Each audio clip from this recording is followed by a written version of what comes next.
nessa aula de hoje. Eu vou começar lembrando de novo o problema do mar de Dirac, que eu vi que houve confusões nas interpretações. O vácuo de Dirac ele é todo preenchido com elétrons, com variadas energias negativas, né? E se você arranca um desses elétrons ali, o que sobra é algo que tem que ter todas as características opostas, porque no final das contas, o vácuo ele não tem carga nenhuma. Né? Em princípio, ele não teria, né, energia nenhuma. Tá? Seria o estado de menor energia, energia zero, nesse caso, negativas para os elétrons com cargas negativas, com energias negativas. Ou seja, quando eu falo em criar um par de partículas e antipartículas, o que eu estou fazendo é jogar um fóton com uma determinada quantidade de energia. Se essa energia for suficiente para tirar o elétron e levá-lo para os estados de energia positiva, então pronto, eu crio um par. Seja qual for a energia desse elétron que saiu de lá. Soma da energia do fóton com a energia negativa que tinha esse elétron, vai dar uma energia positiva para aquele elétron. Só que eu arranquei um elétron com energia negativa, então ficou lá atrás um buraco com energia positiva e as cargas opostas do elétron. Professor, eu lembrei que eu tava dando uma lida na história, né? Fala que o Pauli eu sempre confundo o nome da segunda pessoa, que propôs lá aquela interpretação para a densidade de corrente. O artigo deles foi escrito como Weisskopf. O artigo deles foi escrito como The Anti-Dirac Argument. Do argumento anti-Dirac. Aí MacLane é a versão 2.0 disso.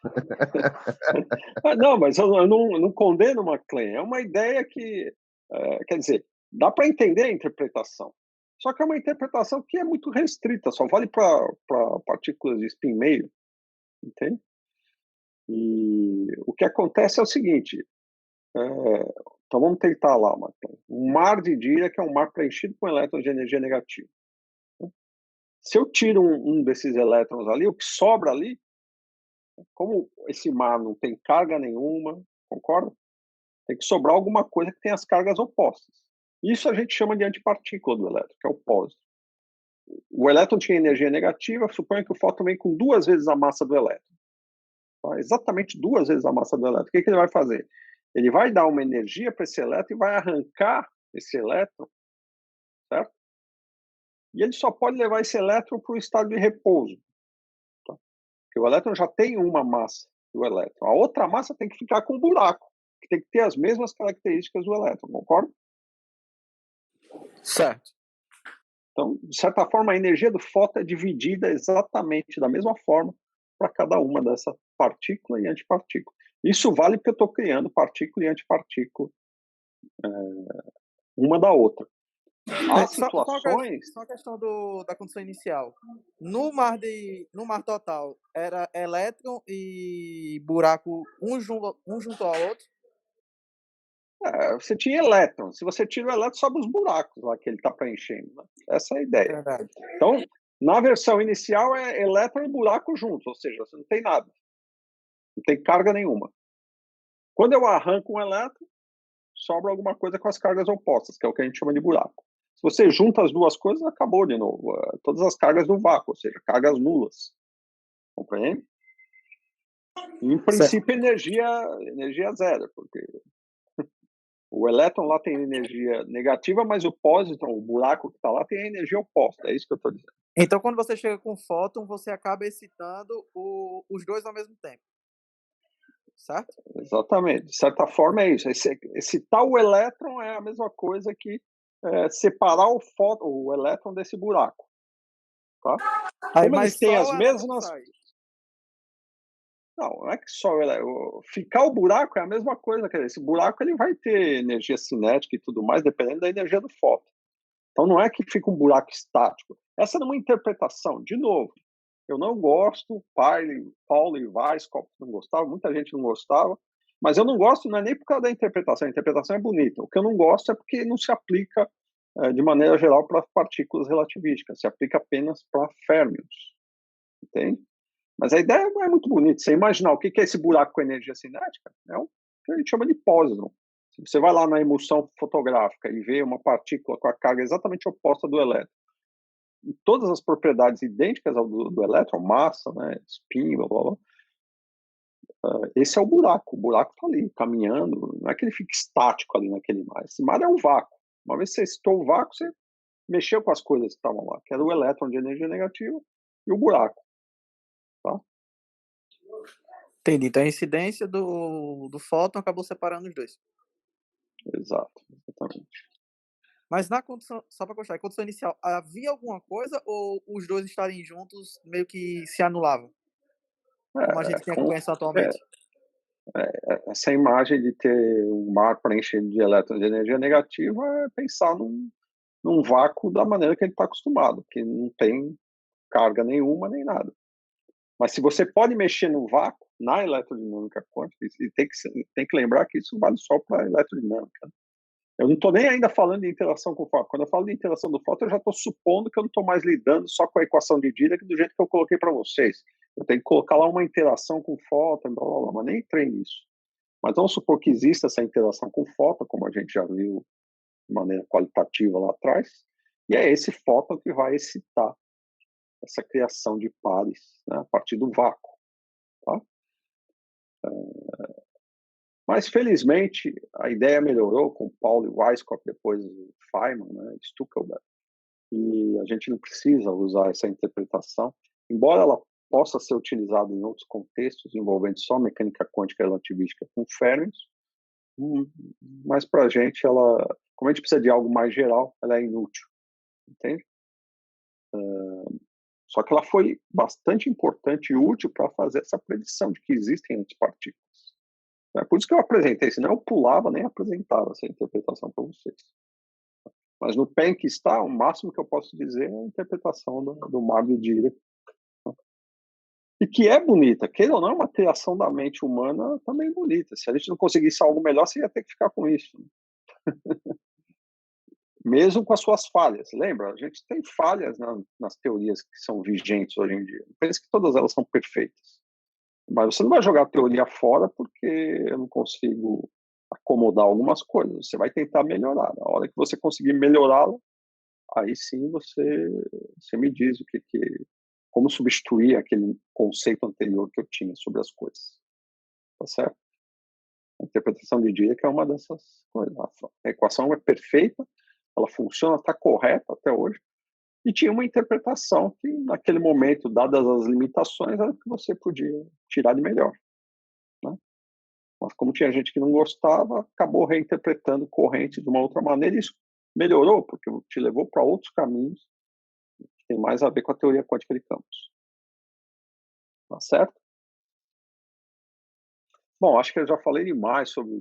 Vamos esquecer a teoria dos buracos, porque ela não vai ser relevante para a gente. Ela foi só relevante para dizer sobre antipartículas.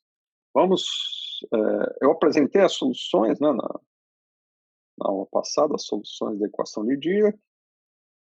Aliás, eu enxuguei um pouco o que eu fiz na aula passada, está lá no vídeo, acho que ficou até melhor a maneira de apresentar, talvez. Se alguém tiver alguma dúvida, é só me dizer. Mas talvez ficou mais enxuto e melhor para se entender. Hoje a gente vai partir, né, desses resultados que a gente obteve na aula passada sobre as soluções da equação de Dirac e vamos fazer a normalização dessas soluções. Tá? Normalizar é diferente de normalizar uma função de onda na mecânica quântica, né, usual. Tá? Porque aqui eu perdi aquela interpretação de densidade de probabilidade. Agora eu tenho densidade de corrente e corrente elétrica, por exemplo. Tá? Então vamos ver como é que fica a normalização, novo conceito de normalização. Normalização das soluções.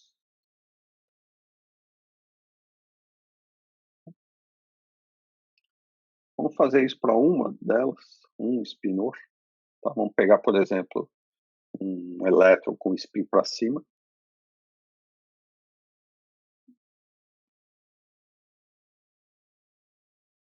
Ou seja, tomemos a solução do elétron com spin para cima. Tá? Essa solução, né? Psi é escrito em termos daqueles espinores U, nesse caso vai ser um U de P. Vou escrever só U de P, esse P está associado com a energia, porque uma vez que eu conheço a massa do elétron, é automático. Uma vez que você conhece o P, a energia está determinada. E a parte exponencial, P escala X. Tá? A gente já mostrou que a densidade de corrente, ρ, é psi-Dagger, psi. Tá? E o psi-Dagger é o psi-estrela transposto vezes psi. Então, no caso da nossa solução, U1, a gente vai ter U1 estrela Dagger, quer dizer, U1 estrela transposto é o U estrela Dagger, tá? Dependendo de P. A exponencial, como envolve o complexo conjugado, então ela vezes o complexo conjugado dá 1. E o outro termo é o 1 de P. Tá? E eu estou escrevendo P aqui propositalmente, né? Já incluindo o fato de que esse momento, podia dizer que é energia e momento, mas deixa assim, você sabe que está fixa a energia. Certo. Agora, quem era o 1 de P? Solução para qualquer P era um fator N, que vai ser o nosso fator de normalização, um espinor de duas componentes Q1, tá? Sigma, escalar P, dividido por E mais M, vezes Q1. Se vocês lembrarem, a solução que a gente obteve, uma delas foi essa daqui. E o Q1 é um vetor 1, 0, né? Então eu vou ter isso aqui, 1, 0. O sigma escalar P, né? É sigma x px mais sigma y py mais sigma z pz. Mas como ele está multiplicado pelo Q1 e o sigma, né, tem uma estrutura matricial 2 por 2, tá? Então eu tenho que levar em conta isso, e eu vou colocar aqui como um adendo,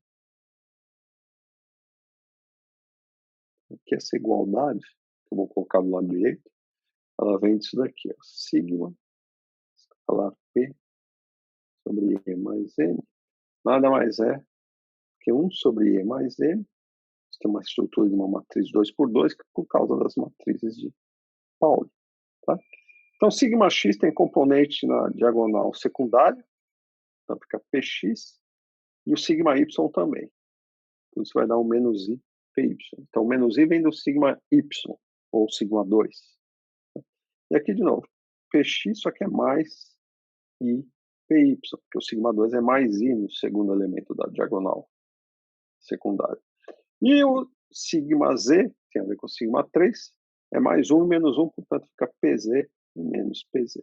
Quando eu substituo isso daqui e atuo nesse espinor de duas componentes, que é 1 e 0, tá? O que eu vou ter é algo assim. Pz, ops, mudar a cor.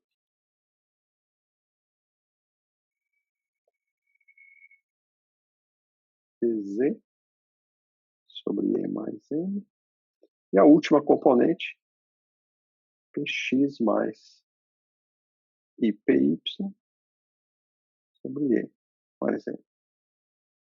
Tudo bem até aí? Tem que lembrar que o que eu fiz aqui nessa segunda parte do espinor foi multiplicar esse sigma escalar P pelo vetor 1, 0.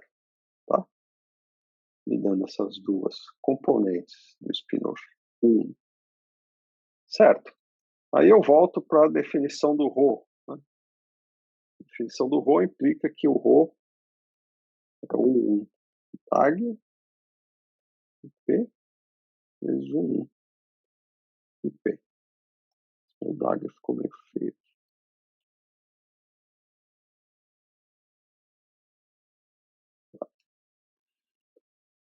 Bom, uma vez que eu tenho quem é o 1,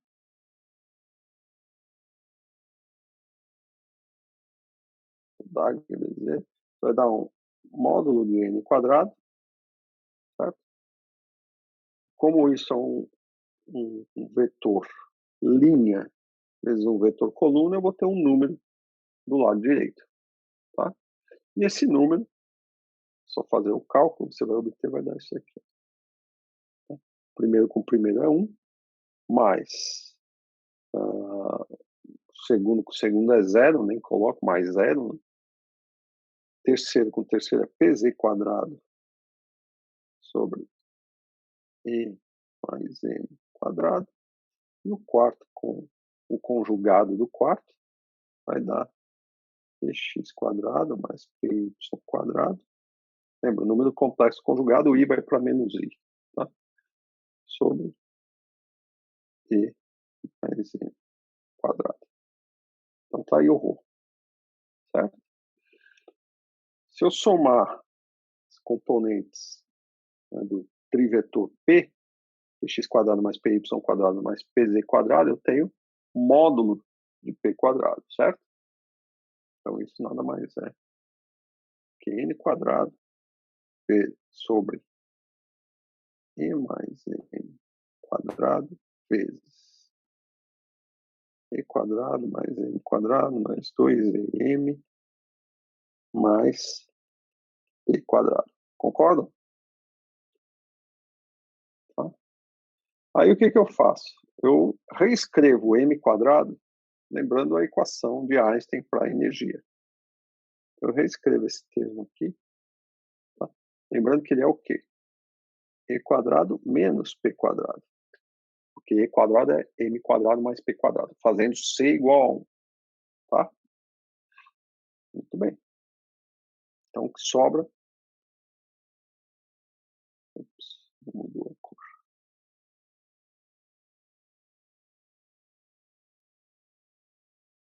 O que sobra é simplesmente o n quadrado módulo.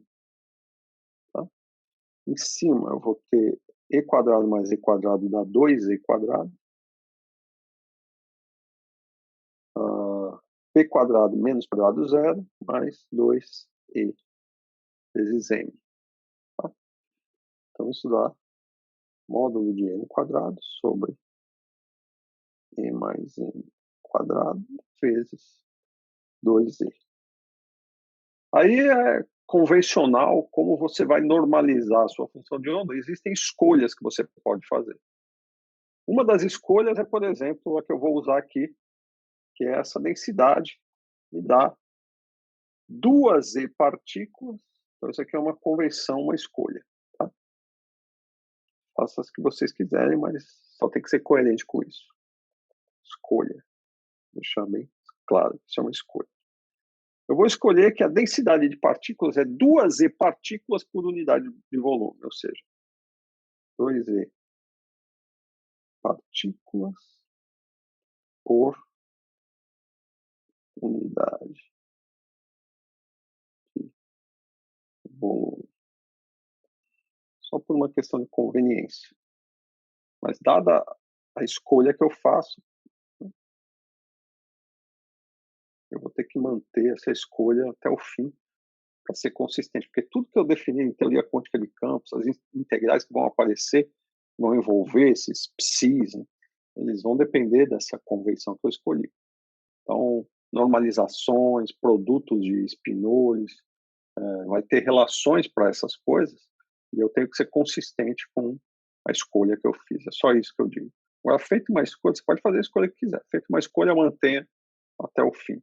Tá? Mas com essa escolha aqui, quem é o n para a gente? Com essa escolha, o módulo de n quadrado sobre e mais m quadrado tem que ser igual a 1. E aí eu escolho o n real, só por conveniência. O n tem que ser igual a e mais m. Tá? Desculpa. E mais m.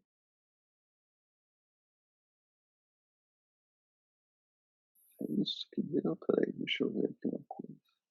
Professor, na segunda. Faltou 2 EM aqui. Né?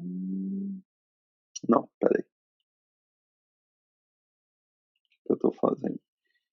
Isso daqui sobre... Eu esqueci aqui. E mais m quadrado. E aí, o que sobra? Tem um fator 2, eu fico com E 2E vezes E mais M. Um dos EM vai embora. Esqueci de fazer isso, né? Um dos EM vai embora. E mais M vai embora. Então, na verdade, fica N quadrado sobre E mais M, não N quadrado sobre E mais M quadrado. E nesse caso, o N igual a raiz. Fala. Quem estava falando aí? Não era eu, era isso mesmo. Eu esqueci de copiar o E mais M quadrado. Fui direto na solução e deixei o quadrado. Não era para ter o quadrado. A única coisa que eu fiz foi colocar em evidência o 2E aqui. Sobrou um E mais M, eu cortei com um deles aqui. No final, se o ρ tem que ser igual a 2E, então isso aqui tem que ser igual a 1. Se isso é igual a 1, faço uma escolha, o N igual a raiz de E mais M. Isso tudo tem que ser igual a quanto? 2 quanto? ρ, eu estou escolhendo como sendo 2E partículas por unidade de volume. Uma convenção. Se você pegar outros livros, vai ter outras convenções. Eu acho que eu estou seguindo aqui, eu não lembro se é a convenção do Hausen ou do próprio Griffiths. Mas qualquer uma que você siga, o resultado vai ser equivalente, isso não importa. A física não vai depender dessa normalização que você escolhe. Mas escolhida a normalização, pronto. O resto das propriedades dos espinhos, né, produtos de espinhos, somas e tal, vão sair a partir daí. Tá? Ok. Então, essa é a normalização que a gente vai escolher para o restante do que a gente vai falar aqui. Tá? Vamos falar de uma outra coisa que é importante, que é a questão do spin em mecânica quântica não relativística, ou relativística. Tá? Eu prometi para vocês que a gente ia justificar o fato de que o spin da antipartícula, né, deveria aparecer naquela forma que a gente escreveu os espinores, trocados, ou seja, o U3 tem terceira componente de spin menos meio e o U4 terceira componente de spin mais meio. Não sei se vocês lembram que eu falei isso. Então agora eu vou justificar isso. Lembra da mecânica quântica? Um operador ele está associado a uma quantidade conservada se esse operador comuta com a hamiltoniana, ou seja, dado um operador O e o operador hamiltoniano, se a relação de comutação é zero, eu automaticamente tenho que a derivada de O com relação ao tempo, valor esperado, né, é uma constante do movimento, ou seja, o O, que é o observável associado a esse operador, é uma constante do movimento. Tá? Certo. Lembrando disso, e considerando a situação da mecânica quântica relativística, tá? Onde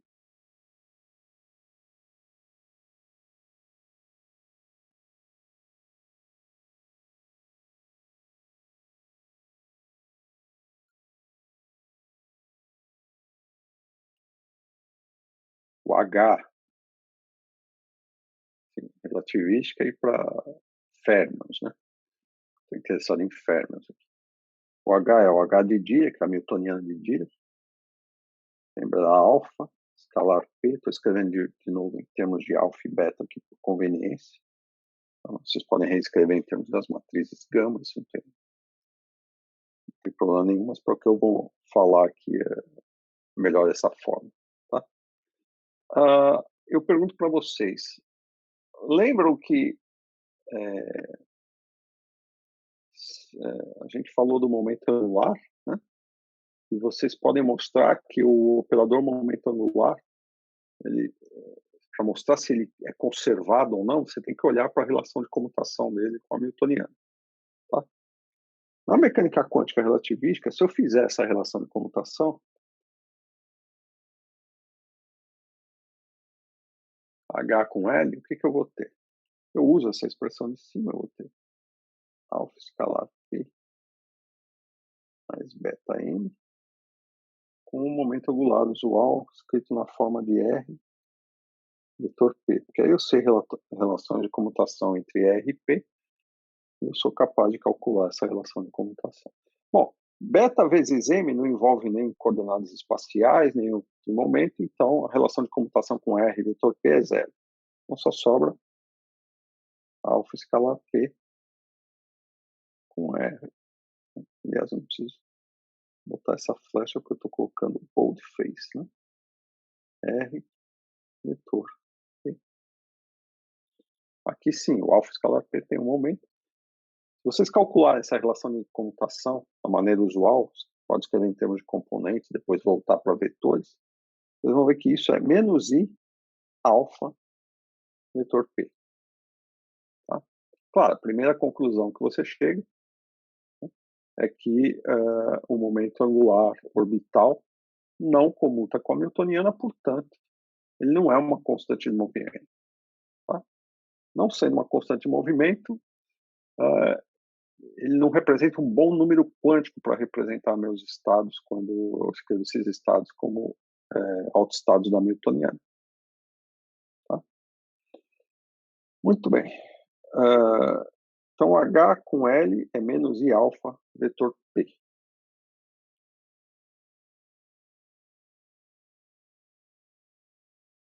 A única implicação é que L não é constante do movimento. Tá?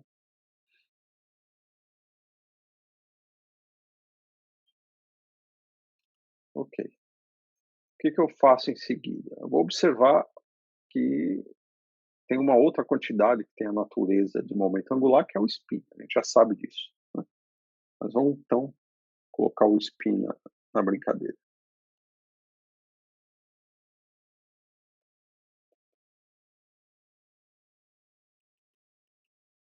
O spin, a mecânica quântica relativística de Dirac, vou escrever assim, S, operador, e é um vetor também, com 3 componentes. Ele é meio, esse objeto que eu vou chamar de sigma, operador, onde esse sigma grandão é escrito em termos das matrizes de Pauli. Sigma, 0, 0, sigma. Esse é o operador de spin para a equação de Dirac, ou seja, para os spinores, né? Um operador que atua nos spinores de Dirac, tá? E cujos autovalores devem representar os autovalores de spin.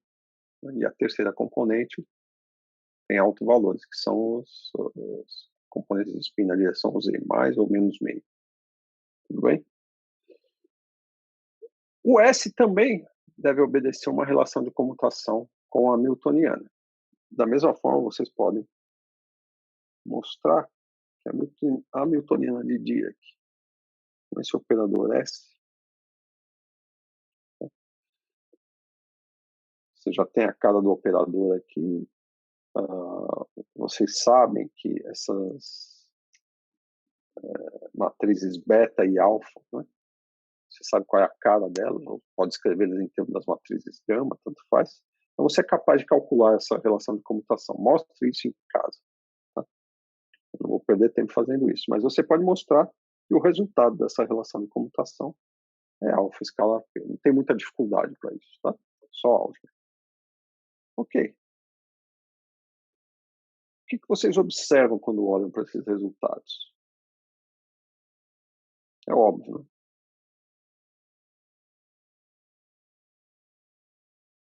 O que vocês observam? Digam para mim, alguém pelo menos. Relação de comutação com L, relação de comutação com S. Hã? Sim, spin também não é. Exatamente. Spin também não é um objeto físico conservado. Tá? Porque também não tem uma relação de comutação nula. Se você faz o L mais S, vai ser uma constante. Exatamente. Esse é o ponto.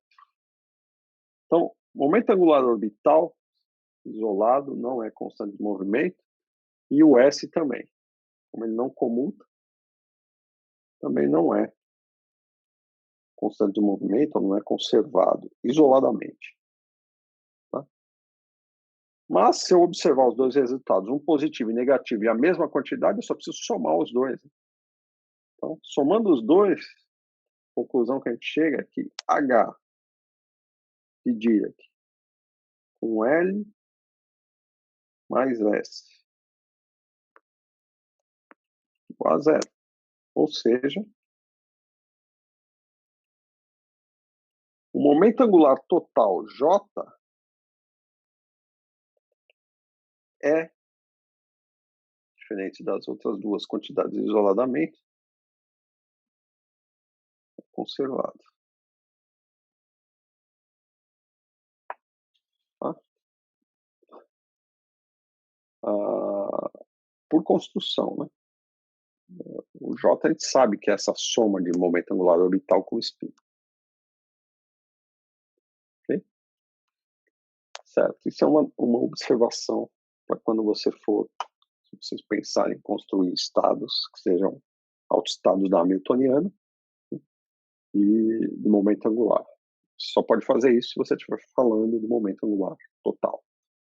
Tá? Bom, mas vamos ver como é que ficam os operadores hamiltoniano, momento linear, para as antipartículas. A gente já sabe como eles são na mecânica quântica usual. Né?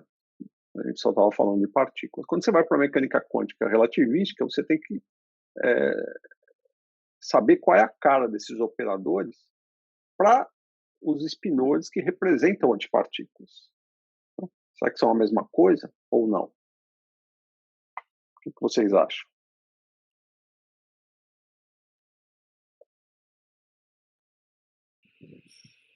Não faço ideia.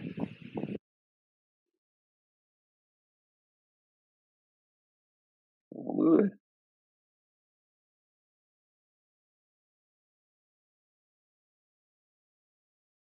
Antipartículas, lembra que a gente está sempre falando aqui de férmions, né?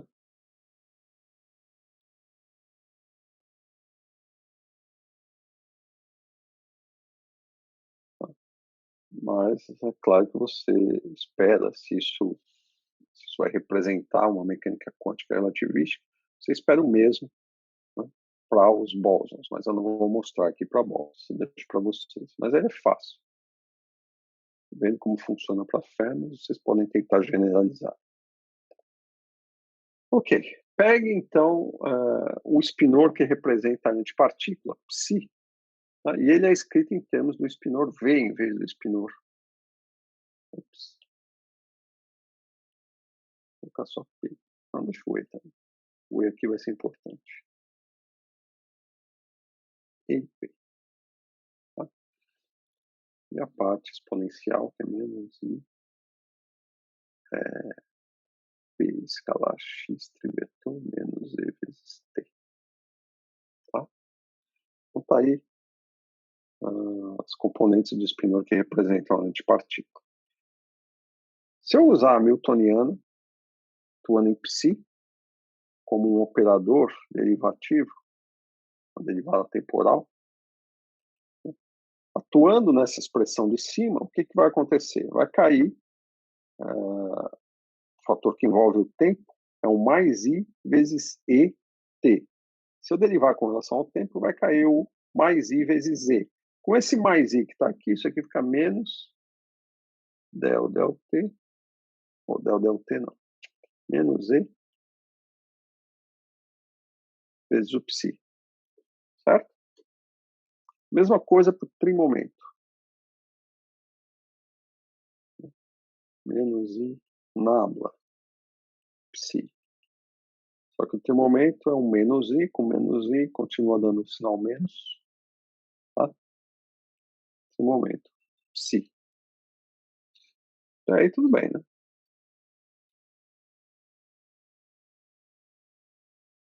Quer dizer, a equação de autovalores para o Hamiltoniano te dá menos E. Já que E é positivo, e a solução é uma solução para antipartícula, né, que na verdade representa elétrons de energia negativa, então é natural aparecer um menos E nessa equação.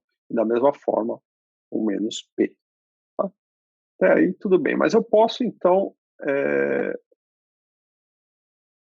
modificar essas equações de forma que eu obtenha um hamiltoniano associado só para o V e obter as energias positivas, em vez de aparecer simplesmente esse menos E mais menos P. Tá? Como é que eu faço isso? Essa é a pergunta. Tá?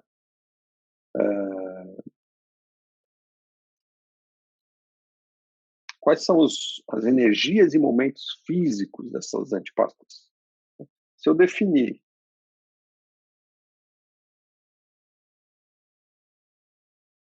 aqui embaixo.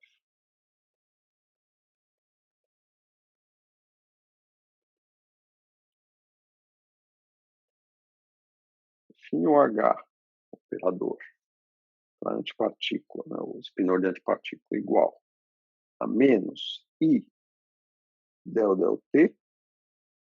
O que vai aparecer? Em vez de aparecer menos E, vai aparecer mais E, ou seja, energia positiva para o espinor V.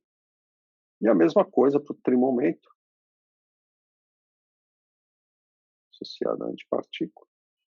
Se eu definir, né, com mais I, nada, em vez de aparecer um menos P, vai aparecer o mais P. Então, as duas equações que vocês estão vendo em cima, elas representam um elétron, né, a solução da equação de Dirac, com energia negativa e, portanto, com momento menos P.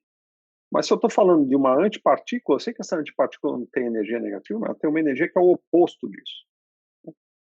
Por isso eu posso definir o H, quando atua em V, como menos I del del T, porque eu sei que a energia da antipartícula não é menos E, mas é só o E. Assim como o trimomento vai ser um trimomento P. Tá? Os valores opostos desse elétron de energia negativa. Tá? Então é assim que muda simplesmente um sinal nos operadores hamiltoniano e trimomento. Tá? E isso reflete aquela interpretação de Feynman-Stuckelberg, né, que as soluções de energia negativa, eu só preciso trocar E e P e eu vou ter a representação de uma partícula. Então, partícula com energia negativa indo para trás no tempo, portanto, menos o momento, é igual a partícula indo para frente no tempo, antipartícula indo para frente no tempo, com energia positiva entre momento P. Tá? Então, está em acordo com a interpretação de Stuckelberg-Feynman.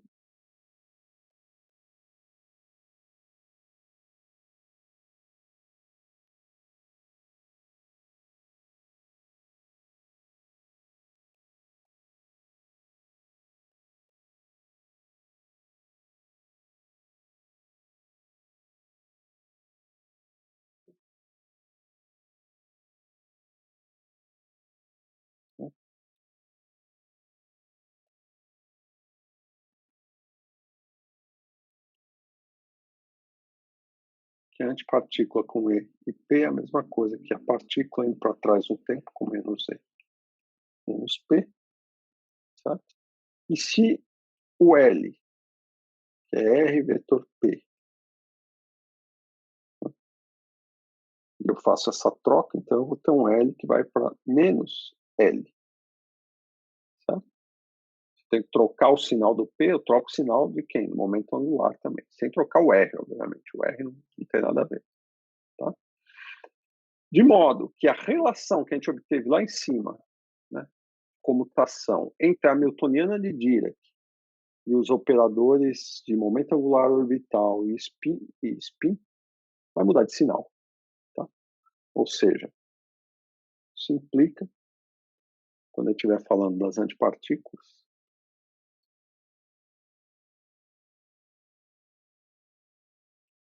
L mais S, operadores, né? Isso vai para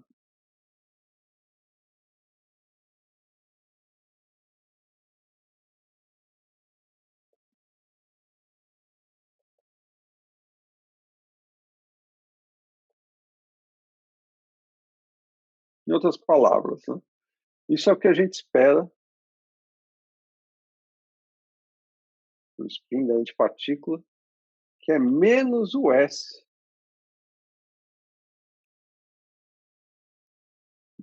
do spin da partícula. E aí justifica o fato de que, naquele mar de dia, que um buraco que sobra associado a um elétron que tinha energia negativa e spin mais meio, é um buraco com spin menos meio, por causa dessa troca de sinal no spin. Tá? Bom, quanto a spin, acho que é isso que eu tinha que falar. Essa é a justificativa daquela escolha. E, bom, tem outra coisa, né? Embora a gente não possa, quando a gente fala de uma partícula específica, esquecendo o momento angular orbital, né, você está olhando só para uma partícula, você não possa associar um bom número quântico ao spin, porque ele não comuta com a newtoniana. Existe um operador, né, que permite que você escreva um bom número quântico usando o spin. A gente já falou, de certa forma, sobre isso, sobre a helicidade, tem a ver com um operador chamado helicidade, tá?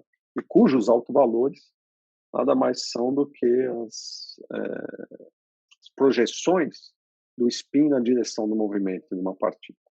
Vamos falar rapidamente da helicidade. Quem é esse operador na mecânica quântica relativística?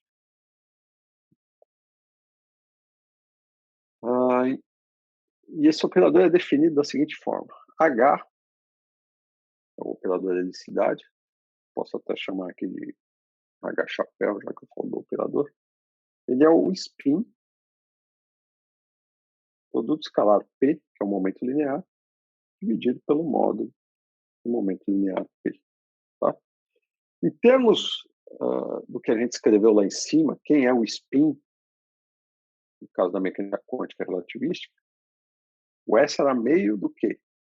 Meio sigma. Né? Esse sigma é uma matriz 4x4, onde na diagonal principal eu tenho dois blocos de matriz sigma e sigma. Vou lembrar aqui. Aqui, ó. Sigma, esse operador numa matriz 4x4. Okay. Então, S escalar P, como S é meio de sigma, e P sobre módulo de P, aí eu cheguei numa notação infeliz, que eu estou chamando o operador de P chapéu. Eu queria escrever simplesmente, bom, deixa assim. P chapéu é P operador, dividido por módulo de P. Isso aqui, na verdade, é um P operador de tamanho unitário. Tá? Se eu não tivesse usado essa nota. Vamos fazer o seguinte, vamos colocar aqui P e S op. Se colocar op, você vai saber que eu estou falando de operador. Tá? Então aqui fica sigma, operador, vezes P, operador, e esse chapéuzinho indica que ele tem tamanho unitário, só isso. É um vetor de tamanho unitário na direção do momento linear. Tá? Ok. Chequem, façam essa brincadeira em casa, que esse operador definido dessa maneira, esse operador de helicidade, ele comuta com a newtoniana. Então, veja, spin não comuta, mas o spin vezes esse produto escalar vezes esse momento linear, ele sim comuta com a hamiltoniana. Então, a helicidade me dá um bom número quântico para ser utilizado e analisar experimentos e tudo mais. Tá? E como a gente falou, como é o spin na projeção do momento, ela vai ter duas possibilidades. Tá? O alto valor do spin na direção do momento. E o alto valor do spin é mais ou menos meio. Tá? Então, eu vou ter duas situações. Uma delas é o spin S nessa direção, momento linear P nessa direção. E isso aqui eu associo lambda igual a mais meio. Então, helicidade mais meio. A outra possibilidade é S na direção oposta do trimomento. E eu associo lambda, que é o alto valor desse operador, menos meio. Lambda mais meio e lambda menos meio são os autovalores de H, Hzinho chapéu, que é o operador helicidade. Tá? Como a gente já discutiu, ele depende de referencial, tá certo? Porque é aquela história, se a partícula tem massa, eu posso sempre ir para um referencial que está se movendo mais rapidamente do que a partícula, e o momento linear da partícula muda de sentido. E aí eu mudo a helicidade. Tá? Então, esse número quântico só é realmente um bom número quântico quando eu estou numa situação ultra-relativística, ou seja, as velocidades envolvidas são muito maiores do que muito próximas da velocidade da luz, e a energia é muito maior do que a energia de repouso, é isso que eu quero dizer. Tá? Então, tem muito mais energia cinética do que energia de repouso, e eu posso desprezar a massa da partícula nessa situação. Quando eu posso desprezar a massa da partícula, dificilmente eu vou conseguir para um referencial que se move mais rápido do que a partícula. Então, para todos os efeitos, nos laboratórios, a helicidade é um bom número quântico, a gente não vai ver mudanças na helicidade de uma partícula, porque a gente não tem condições de ir num referencial que está se movendo muito mais rápido do que ela. E a outra, é claro, a situação ideal de que a partícula não tem massa. Essa situação aí, o número quântico não é só bom, mas ele é exato, né? Quer dizer, não tem como mudar o referencial e mudar esse número quântico, tá? Então, essa é a única coisa que vocês têm que lembrar com relação à helicidade. Um número quântico que depende da relação entre a energia de repouso e a energia cinética da partícula. Ok. Alguma dúvida até aqui?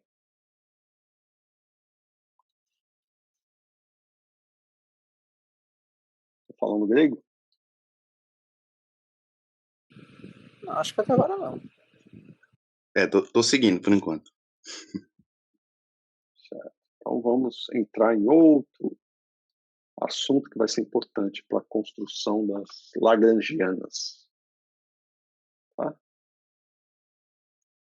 Ok. Ninguém tem mais dúvida. Isso aqui é o que vocês veem geralmente no curso de mecânica quântica relativística, claro, com muito mais profundidade, algumas aplicações, algumas interpretações de resultados associados às soluções da equação de Dirac, de Klein-Gordon e por aí vai. Eu não vou precisar de mais do que eu apresentei aqui para vocês. Na verdade, nem vou precisar de tudo que está aqui, mas qualquer coisa que aparecer lá na frente, os resultados que estão aqui atrás devem ser úteis. É isso que eu quero dizer. Tá bom? Então, eu só apresentei o que realmente vai ser necessário. Uma outra coisa que eu preciso falar, né, eu preciso falar de duas coisas importantes aqui. É a questão das transformações de Lorentz para espinores, ou que envolvam combinações de espinores, e, em particular, que a gente chama de bilineares. Bilineares covariantes, ou covariantes bilineares, tanto faz. O covariante tem a ver com, ele está numa forma que você identifica facilmente as transformações de Lorentz desses bilineares. E são chamados bilineares porque envolvem dois espinores, produto de dois espinores. Tá? Que na teoria quântica de campos, né, é equivalente a dizer que é o produto de dois campos fermiônicos, spin meio. Tá? Outra coisa que eu vou comentar que não vai ser relevante, mas só para informação de vocês, existem partículas com spin maior do que spin meio, tá? Sejam elas compostas ou possivelmente fundamentais. Se eu tiver uma supersimetria, eu vou ter uma coisa chamada gravitinho, que vai ter spin 3 meios. Tá? Essas partículas, elas são descritas por um outro tipo de equação, não é a equação de Dirac, mas é chamada equação de Harita-Schwinger. Não vou falar nada disso aqui, mas é só para vocês terem conhecimento que existem coisas para descrever spins maiores do que spin meio e ainda assim semi-inteiro. Aqui para a gente é suficiente a equação de Dirac. Então, vamos considerar o produto, agora eu vou falar de campos, né? Embora eu ainda esteja usando simplesmente a mesma notação da mecânica quântica relativística que a gente viu até agora, espinores. Mas os espinores vão ser vistos como campos, são funções, né? Funções do espaço-tempo. Qualquer função do espaço-tempo é um campo. Mas por que esse linguajar é importante para a gente? Porque a gente vai entender as partículas como resultado de excitações de campos. Da mesma forma que a gente tem o campo eletromagnético, campo gravitacional, né? Depois com de Broglie, né, e o surgimento da mecânica quântica, a interpretação, né, de partículas e ondas no mesmo patamar, e aí por que não, né, já que partículas e ondas estão no mesmo patamar, e os campos eletromagnéticos, né, que descrevem o fóton, por exemplo, associam o fóton a uma partícula ou a uma onda, por que não as outras partículas, sejam elas fermiônicas ou não podem também ser descritas por campos? Essa é a origem da chamada teoria de campos, em particular a teoria quântica de campos. Tá? É uma maneira de querer unificar todo o formalismo matemático por trás das interações fundamentais e das partículas subatômicas, colocar todo mundo no mesmo pé, todo mundo descrito por campos. Então, a partir de agora, minha linguagem vai ser de campos. Tá? Vai ser, de novo, uma linguagem superficial, eu não posso dar um curso de teoria de campos aqui, teoria quântica de campos, mas eu vou introduzir ingredientes que permitam vocês entenderem o que está acontecendo. Qualquer dúvida, vocês me perguntem e a gente vê até onde pode ir. Tá? Então, vamos lá. Vamos supor um produto de dois campos fermiônicos.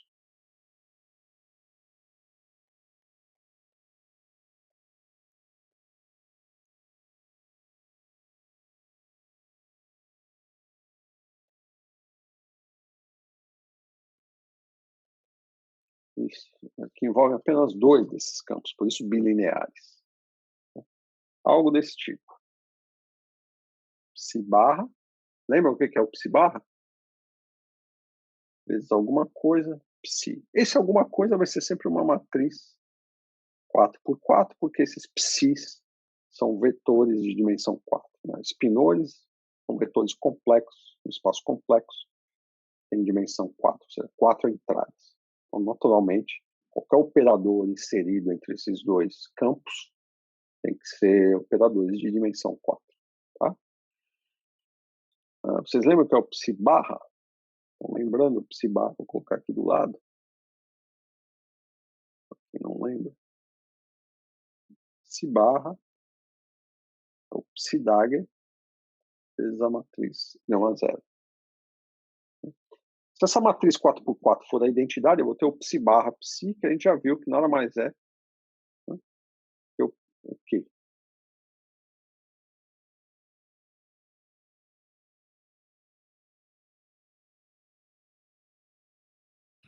Eu esqueci, cara, o nome do termo. Tô tentando lembrar. Não sei se eu já comentei também lá atrás. Né? Não sei se eu Não, falei só, que só fez algo quando era identidade. Não, agora eu tô lembrando. Eu falei do psi barra, mas foi no contexto da densidade de corrente, lembra? Na verdade, ainda nem tinha utilizado a interpretação de corrente ainda. Eu estava falando, pensando na densidade de probabilidade. Eu mostrei para vocês que o psi barra gama zero psi, que era a densidade ρ que aparecia, né, a partir da equação de Dirac, L e a conjugada, sua combinação, a definição do ρ lá era psi barra gama zero psi. Isso era um psi dagger psi, que era o módulo de psi quadrado. O psi barra psi, eu acho que eu não falei nada aí. Diga, quem é que está falando? É o Lucas? Não, o senhor tinha comentado sobre isso quando o senhor foi mostrar como é que construía a equação de Dirac adjunta, né? Conjugada, na verdade. Aí precisou para tirar, porque ficava uma das partes ficava com sinal negativo e a outra com sinal positivo, ele não conseguia unir, né, as duas. Aí colocava esse gama zero e aí na manipulação, chamando isso aí de psi barra, aí conseguia montar. Justamente, foi o Rho, né, que eu estava mostrando que o Rho podia ser interpretado como uma densidade de probabilidade, porque no final das contas ele envolvia um psi barra de uma forma que o que restava era o módulo ao quadrado de psi. Mas que depois a gente não precisava mais dessa interpretação, porque ela podia ser até parecer correta na mecânica quântica de Dirac, mas ela não servia para a equação de Klein-Gordon. Tá? Porque lá nada mudava. Muito bem. Então vamos lá. Uma dessas possibilidades é a própria matriz de identidade, mas eu tenho, na verdade, no total 16 possibilidades. Por que 16 possibilidades?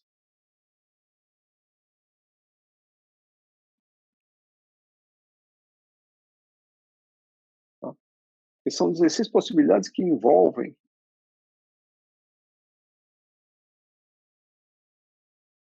as matrizes gama, são as matrizes de Dirac, né, os gama-mi. Tá? Ok. Por que o gama-mi? Porque eu quero falar de lineares que são covariantes, ou seja, produto de dois campos, com algum operador inserido entre eles, que seja covariante. Você tem que ter índices mi explicitamente, tá? Para poder saber as propriedades de transformação. Tá? Vamos ver quem são essas diferentes possibilidades. Né? Uma delas é a própria identidade, que eu já falei. A identidade não é um gama-mi, é algo além do gama-mi. Não é a coisa mais trivial que eu posso pensar. Tá? Outras possibilidades envolvem o próprio gama-mi, são 4 possibilidades, dependendo do valor de mi, 0, 1, 2 ou 3, e mais algumas que eu vou mostrar aqui. Antes de mostrar todas essas possibilidades, eu vou precisar definir ainda mais uma coisa. Tá? Embora vocês já estejam cheios de definição, mas infelizmente, para a gente poder seguir adiante, eu preciso de mais ingredientes. Então, por isso que a teoria quântica de campos ela acaba sendo pesada. E é por isso que eu não vou apresentá-la toda aqui. Porque a estrutura envolve uma infinidade de coisas novas para vocês. Tá? E uma delas é a seguinte.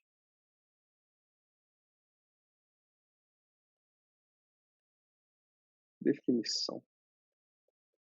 Além das matrizes gama, mi, eu posso definir uma nova matriz gama, que é o gama 5. Tá? E ela é definida como I, gama 0, gama 1, gama 2, gama 3, e é completamente independente das 4 matrizes gama que estão aí, gama 0, gama 1, gama 2, gama 3. Tá? Vocês podem mostrar que o gama 5 Dagger, vocês lembram já como que é o gama Dagger, gama mi Dagger. Né? Eu vou fazer essa demonstração só para vocês ficarem então perdidos. Tá? A gente vai mostrar que, vamos ver quem é a matriz gama 5 Dagger. Pronto, vou mostrar aqui. Gama 5 Dagger é o Dagger do que está à direita. O que é o Dagger do que está à direita? É o complexo conjugado, portanto aparece o menos i aqui, e o hermitiano conjugado desse produto. Só que o hermitiano conjugado num produto, gama 0, gama 1, gama 2, gama 3, Dagger, esse é o hermitiano conjugado, é a mesma coisa que você inverte a ordem. Lembra? Você está falando do produto de matrizes, A, B, C, D. Você inverte a ordem desse produto. Então, a última se torna a primeira, gama 3. A penúltima se torna a segunda, a antepenúltima a terceira e a primeira se torna a última. Tá? E toma o Dagger de cada uma delas. Isso é que é tomar o hermitiano conjugado de um produto de matriz. Por quê? Porque envolve o transposto desse produto. E o transposto de um produto AB, por exemplo, é B transposto vezes A transposto. Por isso que aparece nessa ordem invertida. Tá? E aí vocês lembram quem são os gama Dagger. Eu vou colocar aqui do lado e a gente vai usar. eu vou usar o gama mi Dagger é gama 0, gama mi, gama 0. Tá? Lembram disso? Então, se o mi for igual a 0, gama 0 Dagger é igual a gama 0. Se o mi for igual a k, como os gama 0 anticomutam com os gama k, então o resultado é que vai aparecer um sinal negativo no gama 1, gama 2, gama 3 Dagger. Tá? Então, isso implica gama 0 Dagger é igual, não definido. Gama 0 e o gama k Dagger, onde k é 1, 2, 3, é menos gama k. Lembram disso? Vou usar isso nessa igualdade. Tá? E aí eu fico com menos i. Gama 3 Dagger é menos gama 3. Gama 2 Dagger menos gama 2. Gama 1 Dagger menos gama 1. E o gama 0 Dagger é o próprio gama 0. Tá? Então, 1, 2, 3 dá menos 1. Com menos aqui fica mais i. Gama 3, gama 2, gama 1, gama 0. Agora eu vou fazer o quê? Eu quero identificar isso com o gama 5, né? Eu estou tomando o gama 5 Dagger. Como é que eu identifico com o gama 5? Eu tento passar essas matrizes gama 0 para a esquerda, gama 1 para cá, gama 2 e gama 3. Deixar nessa ordem aqui. E eu faço isso usando o quê?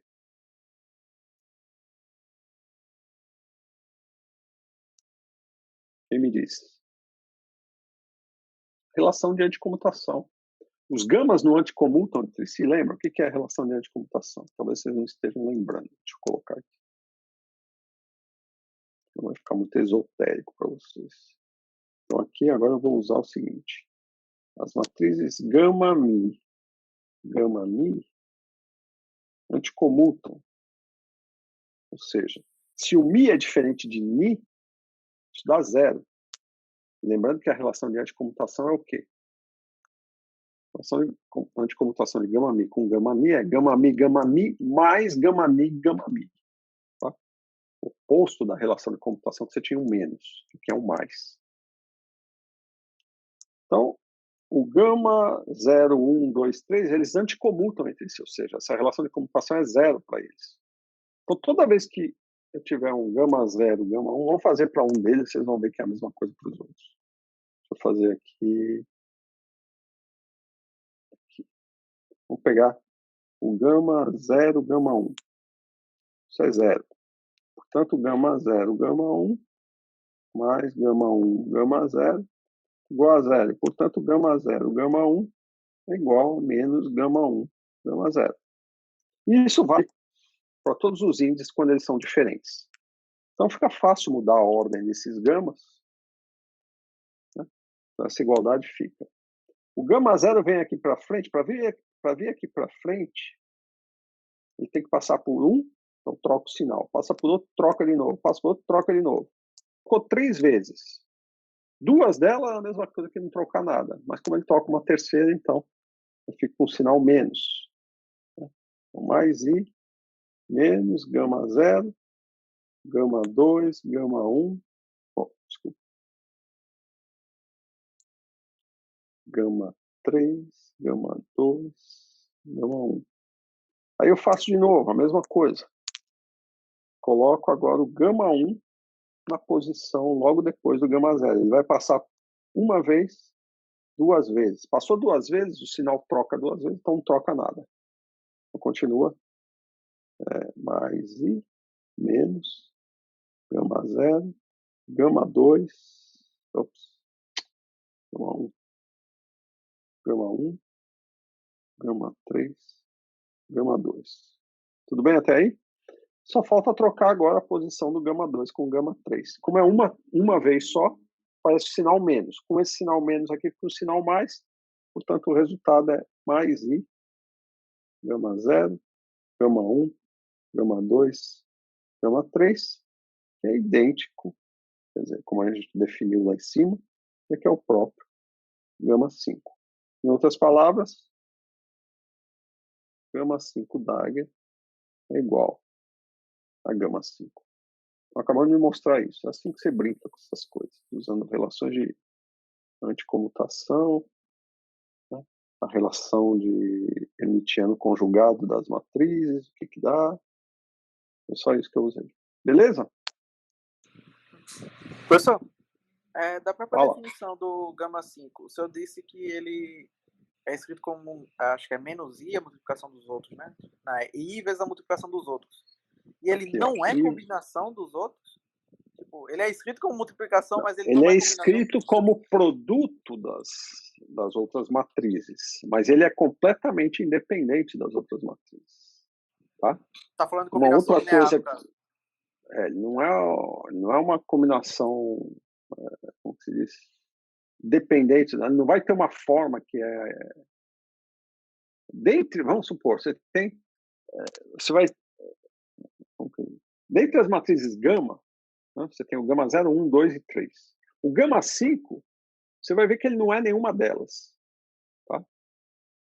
Se você escrever explicitamente em alguma das representações para matrizes gama, você vai ver que ele não é nenhuma delas. É isso que eu estou querendo dizer. Ele é uma coisa extra, além. E é definido dessa maneira. Se você quiser mostrar isso, você tem que usar alguma representação específica. Eu vou colocar daqui a pouco uma dessas representações, que é a representação de Dirac, né, e Pauli e Dirac. E você vai ver que ele não tem nada a ver com os outros gamas. Tá? Tá bem. Isso aqui, tudo que eu estou fazendo é algo que é chamado de álgebra de Clifford. Né? Nessa álgebra de Clifford, não é só os gama-mis que existem, existe também o gama 5. E o gama 5 ele é extremamente importante na teoria quântica de campos. Ele é o que permite você escrever, por exemplo, pseudo-escalares, pseudo-vetores. Isso vai ficar claro daqui a pouco, quando eu falar mais sobre esses bilineares. Por enquanto, eu quero só que você entenda uma coisa. Gama 5 é independente das outras matrizes gama. Em outras palavras, ele não pode ser escrito como uma combinação linear das matrizes gama. Isso aqui não é uma combinação linear, isso aqui é um produto. Combinação linear é A vezes gama 0, mais B vezes gama 1, C vezes gama 2, né? D vezes gama 3. Isso aqui é um produto, então isso não é uma combinação linear para começar. Poderia acontecer que esse produto me desse uma das matrizes gama que eu conheço. Aí, obviamente, o gama 5 não seria uma nova matriz. Entende? O que eu estou dizendo é que esse produto me dá uma coisa diferente dessas matrizes. Tá bom? Tá bem. Ele existe e tem uma das propriedades que ele tem é essa. O gama 5 Dagger é igual a gama 5. E veja que eu obtive isso independente da representação. Então isso vale para qualquer representação. Ele é uma matriz hermitiana. Gama 5 Dagger é igual a gama 5. Tá? Ok. Outra coisa que você pode mostrar, aí eu deixo para vocês fazerem, uma brincadeira legal. Hein? Eu vou colocar aqui mostra. Né? Mostra. Mostrar o quê? Senão eu vou perder a aula só mostrando essas coisas. O gama 5 ao quadrado é igual à identidade. Tá? Só mais uma propriedade. Então, propriedades do gama 5. Ele é hermitiano e ele ao quadrado é a identidade. São duas. Eu vou colocar uma terceira, que é uma das relações importantes também, que é a seguinte: a relação de anticomutação do gama 5 com as matrizes gama é nula. Ou seja, ele anticomuta com qualquer uma das matrizes gama. Qualquer um dos índices μ. Tá?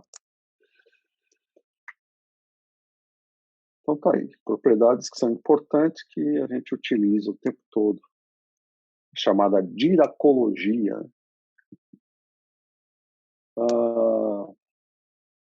Então vamos colocar uma representação específica aqui, só para vocês enxergarem alguma coisa. Representação de Pauli Dirac. É claro, eu vou colocar essa porque eu vou utilizá-la a seguir. A representação de Pauli Dirac, de novo, lembrando que aqui não tem nada a ver com representação de grupos, não é isso. É só uma forma diferente, de ter uma base diferente. Por uma transformação de similaridade, você passa de uma representação para outra. É isso que eu quero dizer. Você tem matrizes, né? Você usa uma transformação de similaridade nas matrizes gama, você passa para representações diferentes. Tá? Diga, bem, o que você ia falando aí? Na última propriedade para provar é de anticomutação, né? Aquela de sim. Certo. Não, era só essa dúvida mesmo que eu estava tendo. É anticomutação. Essas chaves aí sempre indicam que minha chave está horrível, né? Mas é uma chave. Quando é colchete, é comutação. Quando é chave, é anticomutação. Tem gente que escreve colchete mais,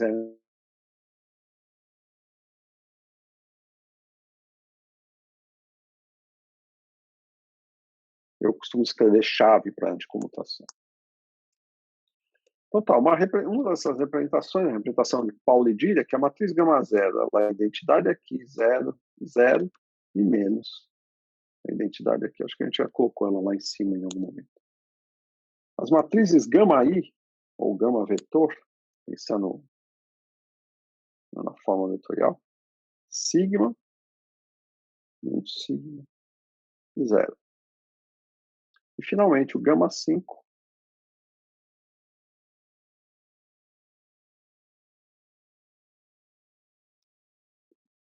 se eu olhasse só para o gama 0 e para o gama vetorial, ou seja, gama 1, gama 2, gama 3, de cara eu já ia ver que, opa, tem uma coisa aqui que não está presente entre essas matrizes, que é justamente a identidade aqui e a identidade aqui. Tá? Ela não está em nenhuma dessas situações. Então, daqui você vê, pela representação explícita, de cara você vê que elas são independentes. Tá? Você não é capaz de obter uma matriz geral 4x4, né? Quer dizer, além da identidade, você não é capaz de obter uma matriz geral 4x4 complexa só com gama 0 e gama vetorial e identidade. Você precisa da gama 5 também. Tem essa identidade na diagonal secundária. Tá? Tudo bem? Até agora sim. Tá, mas eu falei que na verdade são 16 operadores diferentes. Então, ainda isso daqui não completa todo o quadro. Eu preciso de mais coisas. Tá?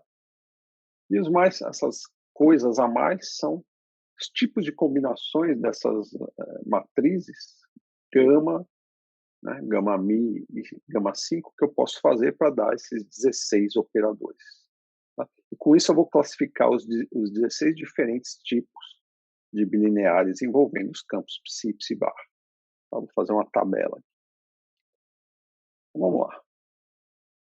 Essa tabela, talvez eu vou copiar essa tabela. Eu vou copiar, eu tenho ela feita em algum canto.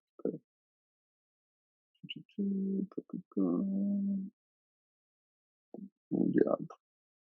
Aqui é a aula 26. Deixa eu pegar a aula 26. Onde é que está a minha aula 26? Vou copiar porque fica mais fácil. Perdendo menos tempo. Aqui.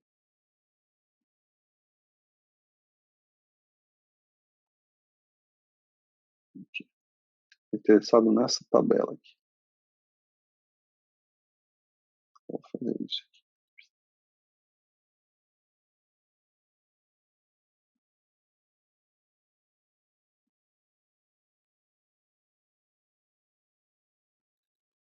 Aí, salvando em fotos, eu coloco aqui.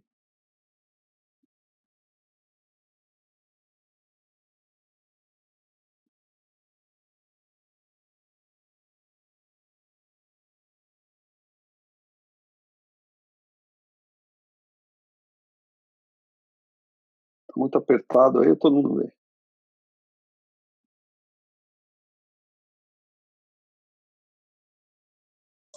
Dá para ver, professor, eu tô vendo. Dá para ver. Ótimo. Então vamos lá. Aqui estão as 16 combinações possíveis, tá? Ok, Bela sem microfone hoje. Psi barra psi é quando o operador aqui é a identidade, tá? Então só tem uma componente. Já falo dessa outra coluna. A outra é quando o operador aqui sanduichado é o gama mi. São 4 possibilidades, são 4 valores para o índice mi. Tá? O outro é um tensor sigma mini. Né? O que é esse tensor sigma mini? Sigma mini é definido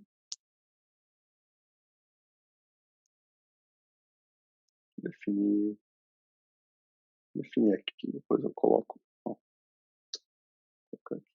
Sigma mini definido da seguinte maneira: é I sobre 2. Esse fator é uma conveniência por outras coisas aí que envolvem o sigma mini, que não vale a pena discutir agora. Tá? Relação de comutação entre o gama mi e gama ni, ou seja, é I sobre 2 gama ni menos gama mi, independente das outras. Então, esse tensor, como ele envolve o anticomputador, tá? Quando os índices são idênticos, é óbvio que isso daí vai dar zero. Tá? E vocês podem contar, então, uma matriz completamente idêntica, então, uma matriz 4x4, portanto, ela vai ter 6 elementos independentes. Tá? Tudo bem?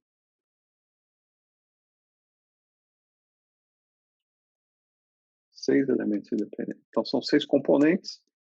Né? A outra possibilidade é o produto de uma matriz gama mi com gama 5. O gama 5 é fixo, só tem um deles. Mas o mi vai, de novo, de 0 até 3, portanto, 4 possibilidades. E, finalmente, psi barra gama 5 psi. Gama 5, como é fixo, também só tem uma possibilidade. Então, se você somar tudo isso daqui, são as 16 possibilidades que eu falei. Agora, o que significa essa última coluna? E é isso que define esses bilineares, e aí é que está a importância desses bilineares para tudo que a gente vai construir em termos das transformações de Lorentz, em particular da paridade. Tá? O nome, a nomenclatura que a gente coloca aqui do lado, escalar, vetor, tensor, né, tem a ver com a propriedade de paridade desses operadores, desses bilineares. Tá? Bom, isso daqui é chamado um escalar, porque se transforma como escalar de Lorentz. Eu não mostrei ainda, mas eu vou colocar daqui a pouco. O psi ele vai se transformar com uma matriz S. O psi barra com uma matriz S-1 à direita. E SS-1, né, te dá a identidade. Portanto, psi barra psi é um invariante de Lorentz. Isso é chamado um escalar. Esse daqui vai se transformar como um vetor de Lorentz. Por que vetor? Porque você mostra, então, escalar por paridade, com paridade mais 1. O vetor de Lorentz, ele vai se transformar como um vetor de Lorentz, ele tem paridade menos 1. A gente já viu isso lá atrás, a gente já discutiu. O tensor, ele não tem paridade definida. Tá? Ora é mais 1, ora é menos 1, não tem paridade definida. Tá? O pseudo-vetor, ele é como um vetor, mas em vez de mudar o sinal por paridade, ele não muda o sinal, por isso é chamado pseudo-vetor. E, finalmente, isso aqui é chamado um pseudo-escalar, porque ele é parecido com esse. A matriz aqui é uma matriz constante, como a gente viu, olha aqui a gama 5. Só que o fato de ter essa matriz gama 5 aqui implica que, por transformações de paridade, isso aqui vai para menos 1, portanto é um pseudo-escalar. Tá? Então, essa nomenclatura tem a ver como esses bilineares se transformam por paridade. Tá certo? E são as diferentes combinações desses bilineares que permitem escrever lagrangianas invariantes de Lorentz, seja por paridade, seja por rotações, por boosts. Por quê? Porque agora eu sei exatamente quais são as propriedades de transformação. Eu vou mostrar daqui a pouco como é que se transforma isso daqui. Mas isso aqui se transforma como um vetor. Então, ele não é invariante de Lorentz. Se eu quiser escrever numa lagrangiana um termo que seja invariante por transformações de Lorentz, eu vou ter que multiplicar esse bilinear, tá, por um outro vetor, quadrivetor de Lorentz, que me deu um escalar. Ou seja, eu vou ter que contrair esse índice com um índice de um outro quadrivetor. Tá? Então, por aí você já começa a ter ideia por que é importante escrever essas quantidades em termos de covariantes. Né? Tem transformações de Lorentz explicitadas. Porque se eu sei como eles se transformam por Lorentz, eu só preciso combinar com um outro objeto que se transforme por Lorentz de tal maneira que o produto seja alguma coisa invariante de Lorentz, e assim eu posso escrever lagrangianas que são invariantes de Lorentz. Isso é importante porque os resultados vão ser independentes dos referenciais inerciais que eu for trabalhar. Tá? Até aqui tudo bem?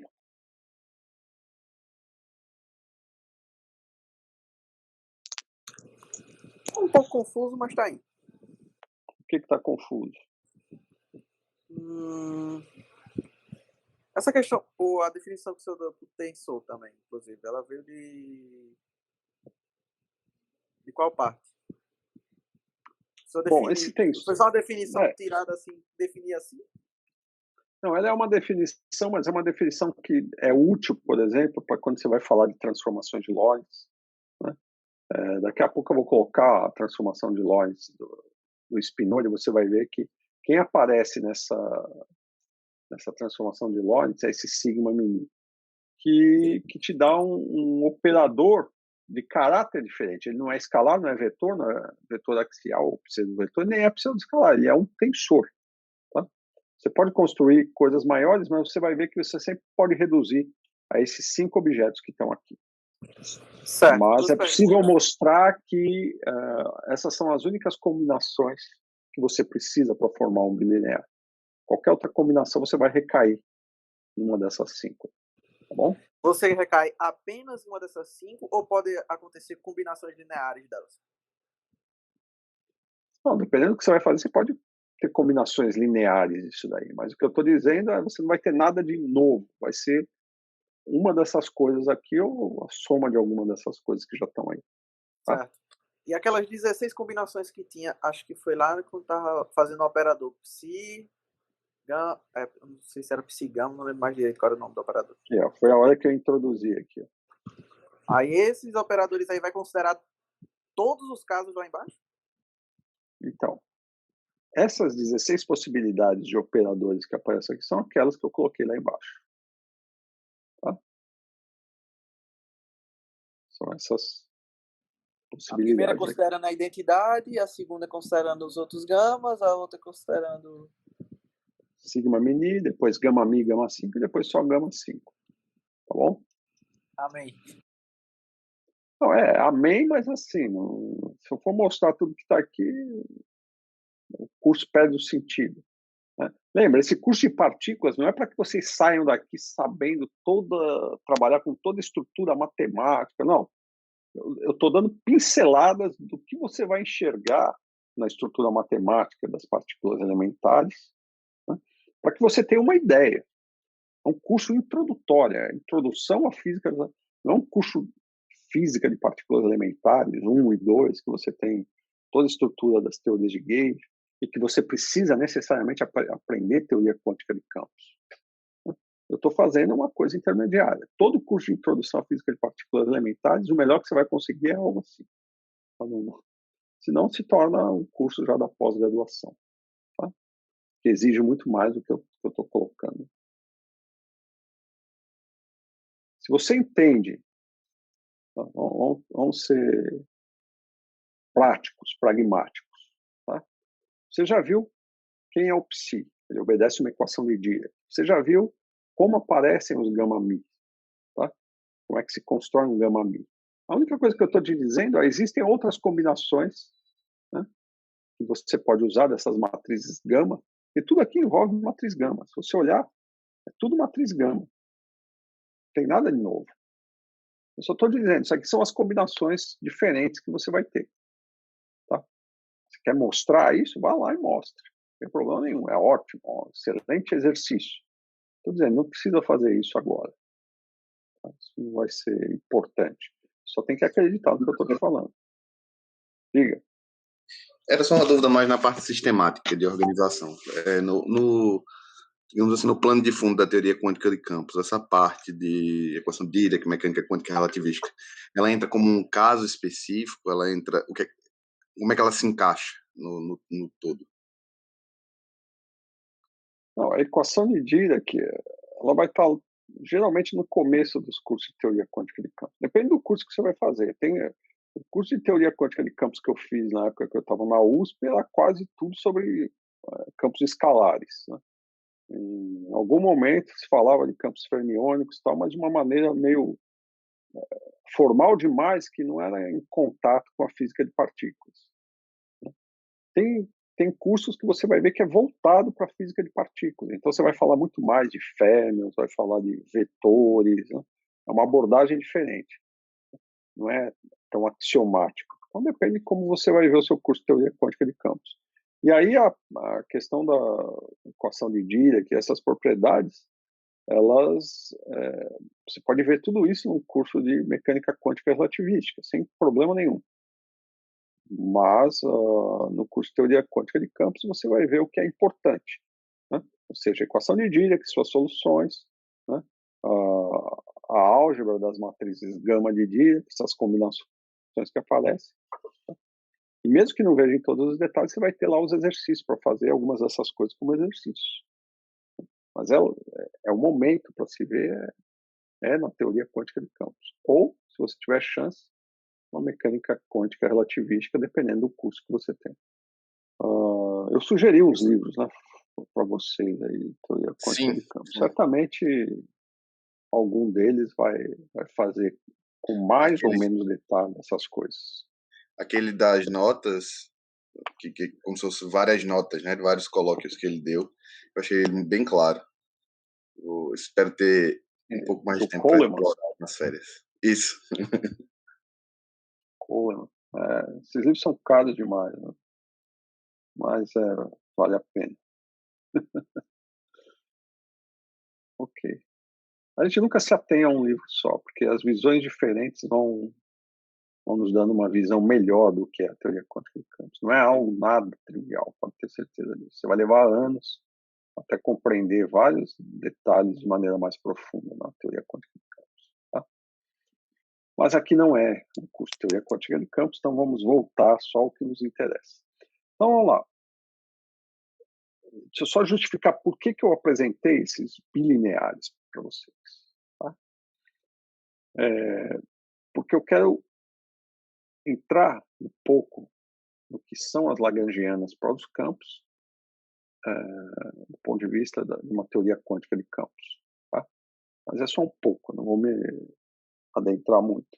Mas para isso, se eu vou querer falar de férmions, se eu quero terminar esse curso, pelo menos, com vocês sabendo fazer cálculos na eletrodinâmica quântica, eu preciso dos férmions e eu preciso entender, né, essa estrutura de bilineares.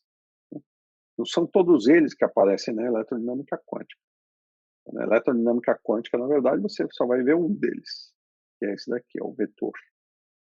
Tá? A estrutura da eletrodinâmica quântica só implica a existência desse bilinear. Porém, nas interações fracas, você já vai ver coisas como isso também, além disso. Tá?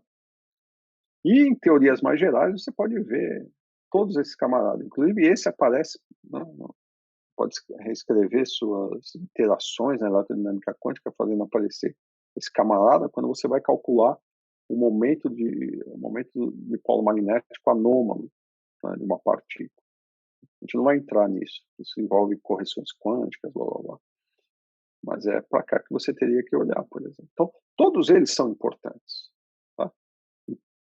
Se você vai no futuro olhar para teorias mais gerais, sempre vai aparecer ou esses ou combinações desses camaradas que vão ditar como são as interações na sua teoria.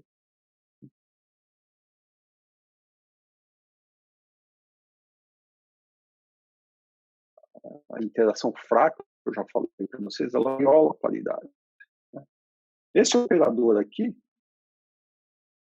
ele vai ser uma corrente, vai descrever uma corrente de Dirac, uma corrente fermiônica, que vai se acoplar a um bóson de gauge, um campo do fóton, por exemplo, que é um quadrivetor AMI, dando um invariante de Lorentz. Então, AMI acoplado com isso é um invariante de Lorentz. E da maneira que ele está escrito, você vai ver que, por paridade, ele é par, porque o AMI vai para -1 e isso daqui vai para -1. Então, por paridade, ele vai ser par. Então, ele não viola a paridade. A interação eletromagnética não vai violar a paridade. Então, não tem jeito de você ter uma corrente desse tipo nas interações fracas, sozinho, não. Você vai ter uma combinação disso com isso.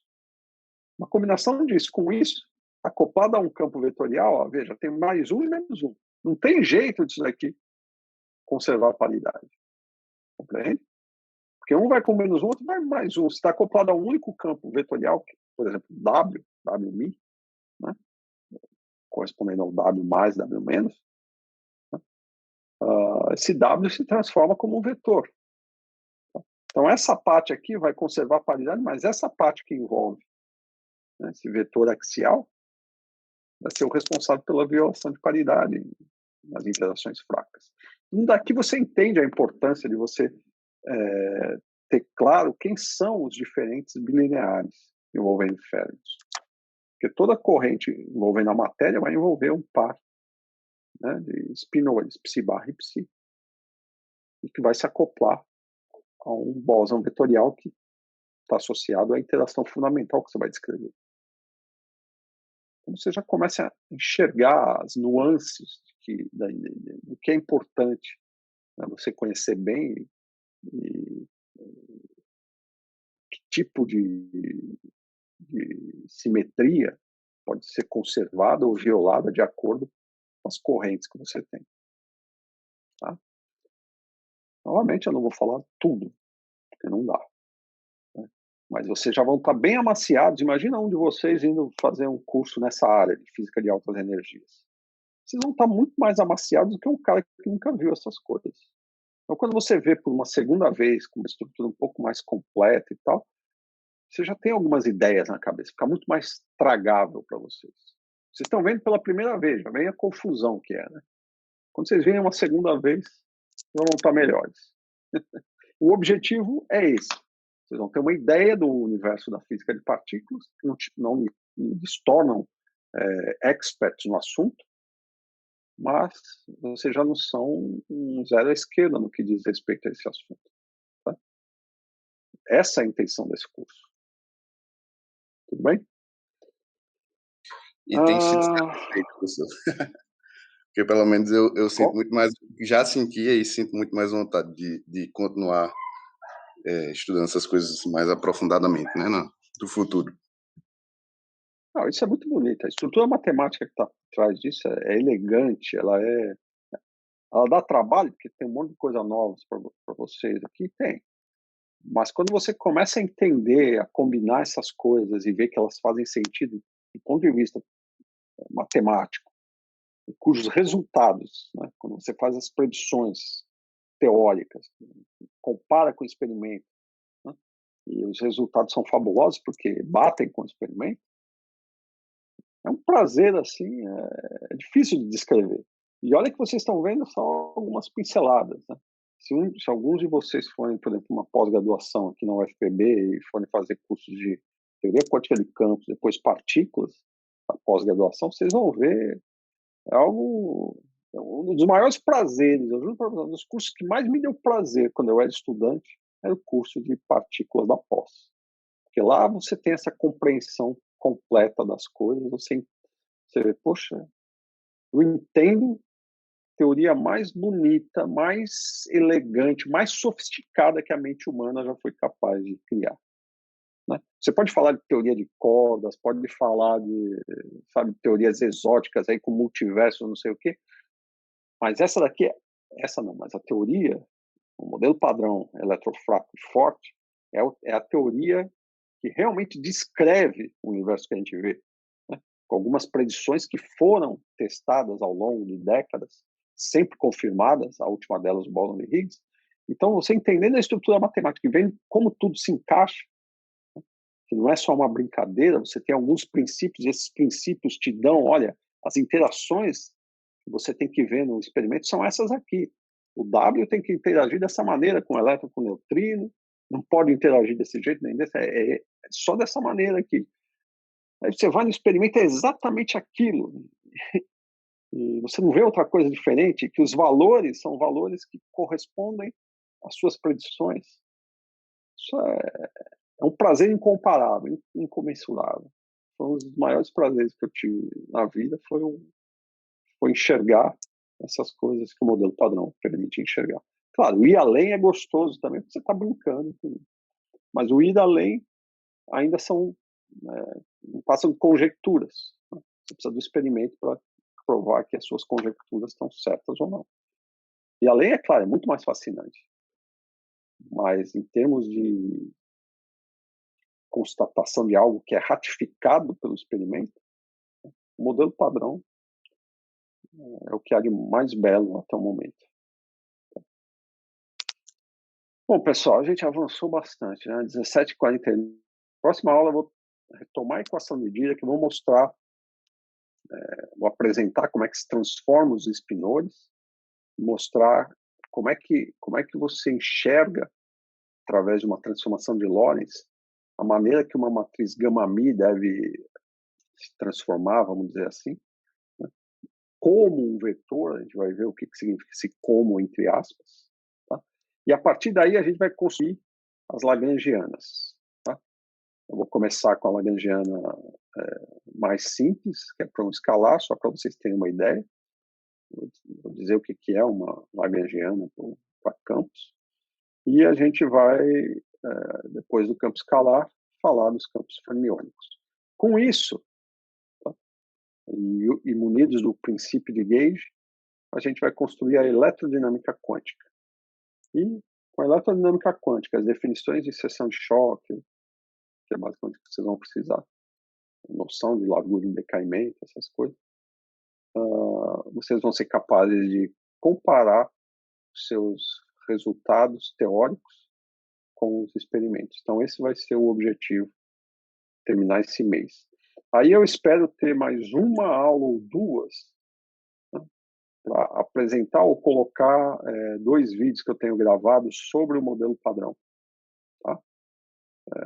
Vai ser um apanhado geral para vocês entenderem qual vai ser a estrutura que está por trás, que é muito parecida com essa que a gente vai desenvolver para a eletrodinâmica quântica, só que um pouco mais sofisticada. Envolve, a gente chama das teorias de Gauge não abelianas, os grupos SUN. Tá? Enquanto a QED é apenas um grupo 1.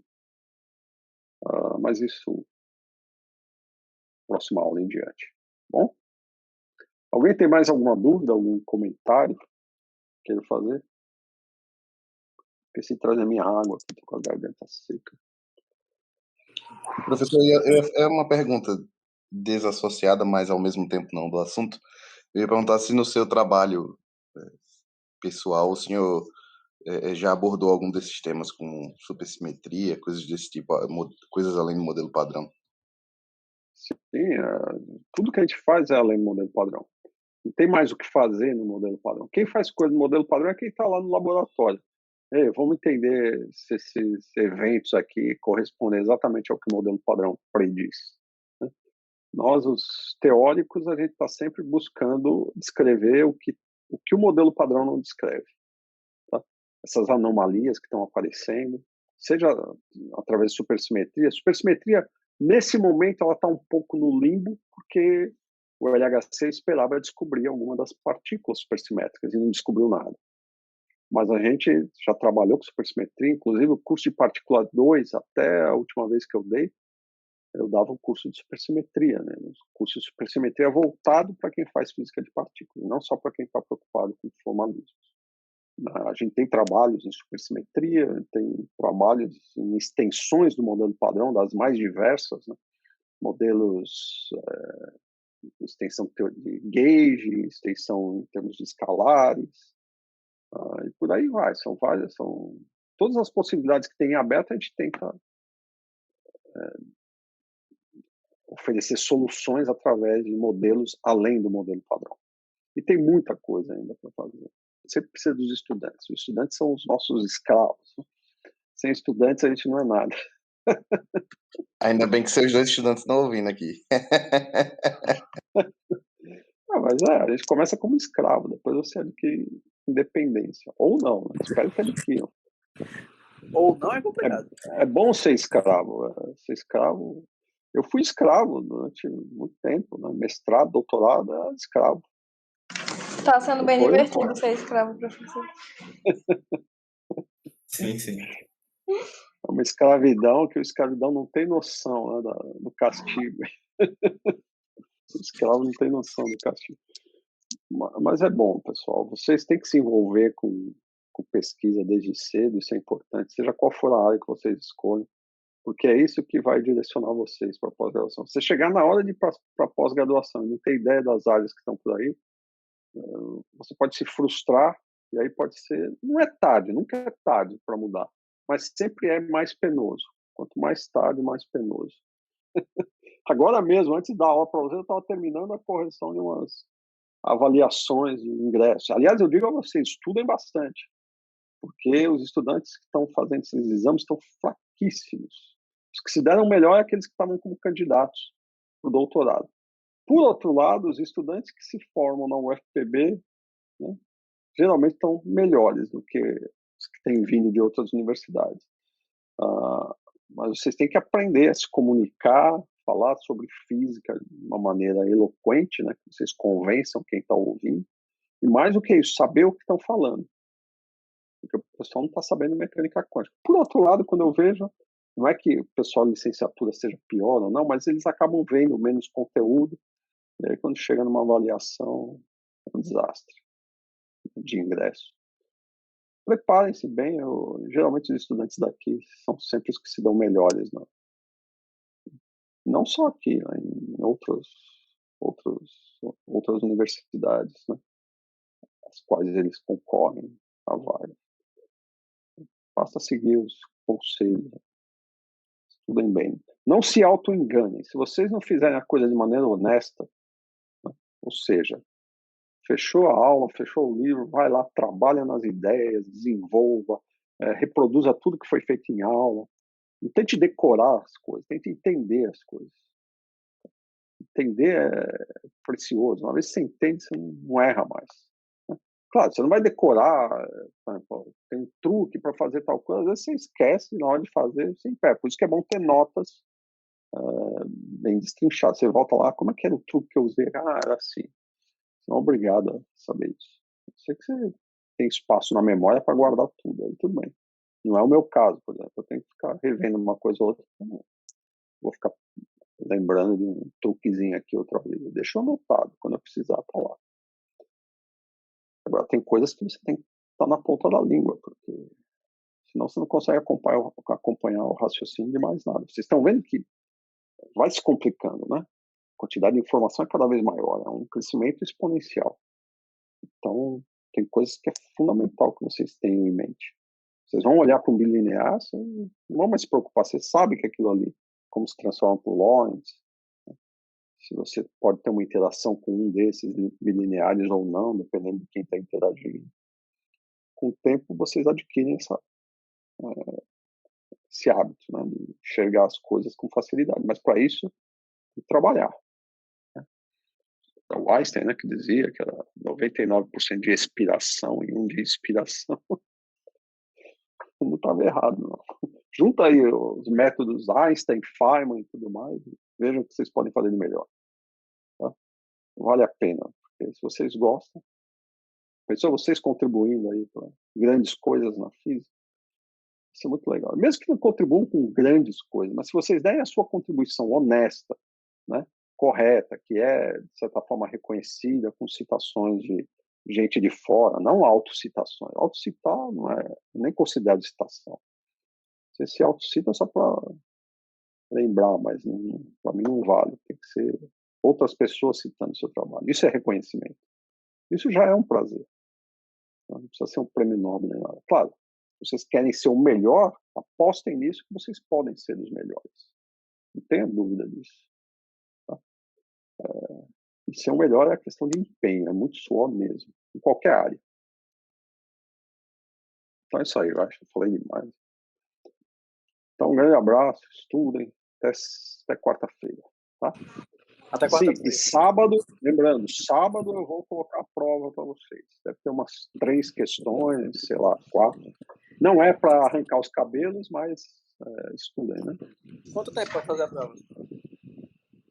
Sei lá, posso dar o dia inteiro, né? Tudo faz. Minha nossa. Eu não estou preocupado, né, o quanto vocês vão se descabelar para fazer a prova. Nem acho que vão se descabelar tanto. Mas eu quero que vocês realmente se empenhem e aprendam alguma coisa com a prova. A única coisa que eu não gosto é quando o cara age de maneira duvidosa, né? Em vez de fazer, ele pergunta para o outro dá a resposta, vou fazer aqui. Isso é chato. Vocês podem até discutir entre vocês, mas não um passar a resposta para o outro. Você pode dar uma dica, uma ajuda. Né? Eu não vejo mal nisso. Afinal, a colaboração científica é isso. Quando vocês forem formados, né, trabalhando com a pesquisa, vocês vão ver que é importante trocar ideias. Então, por que eu vou cobrar algo diferente? Afinal, é um curso de partículas, não é um curso de mecânica quântica nem nada. Mecânica quântica você vai ser cobrado nos exames de qualificação. E dependendo do lugar que você vai se inscrever, com doutorado, pode até ter um exame de partículas. Aí é bom que você esteja realmente bem preparado. Mas para aprender, eu não tenho problema que vocês discutam entre si. Acho ótimo. Então, na prova, eu vou até liberar que vocês tenham discussões, mas não é para passar a resposta para o outro, né? Eu discutir ou... Olha, porque você não vê tal coisa, você está esquecendo algo aí, dá uma olhada. Entendeu? Sei lá, é isso aí. Não se preocupem muito, mas estudem. Obrigado, professor. Até quarta. Até quarta, professor. Até quarta. Obrigado. Vai lá.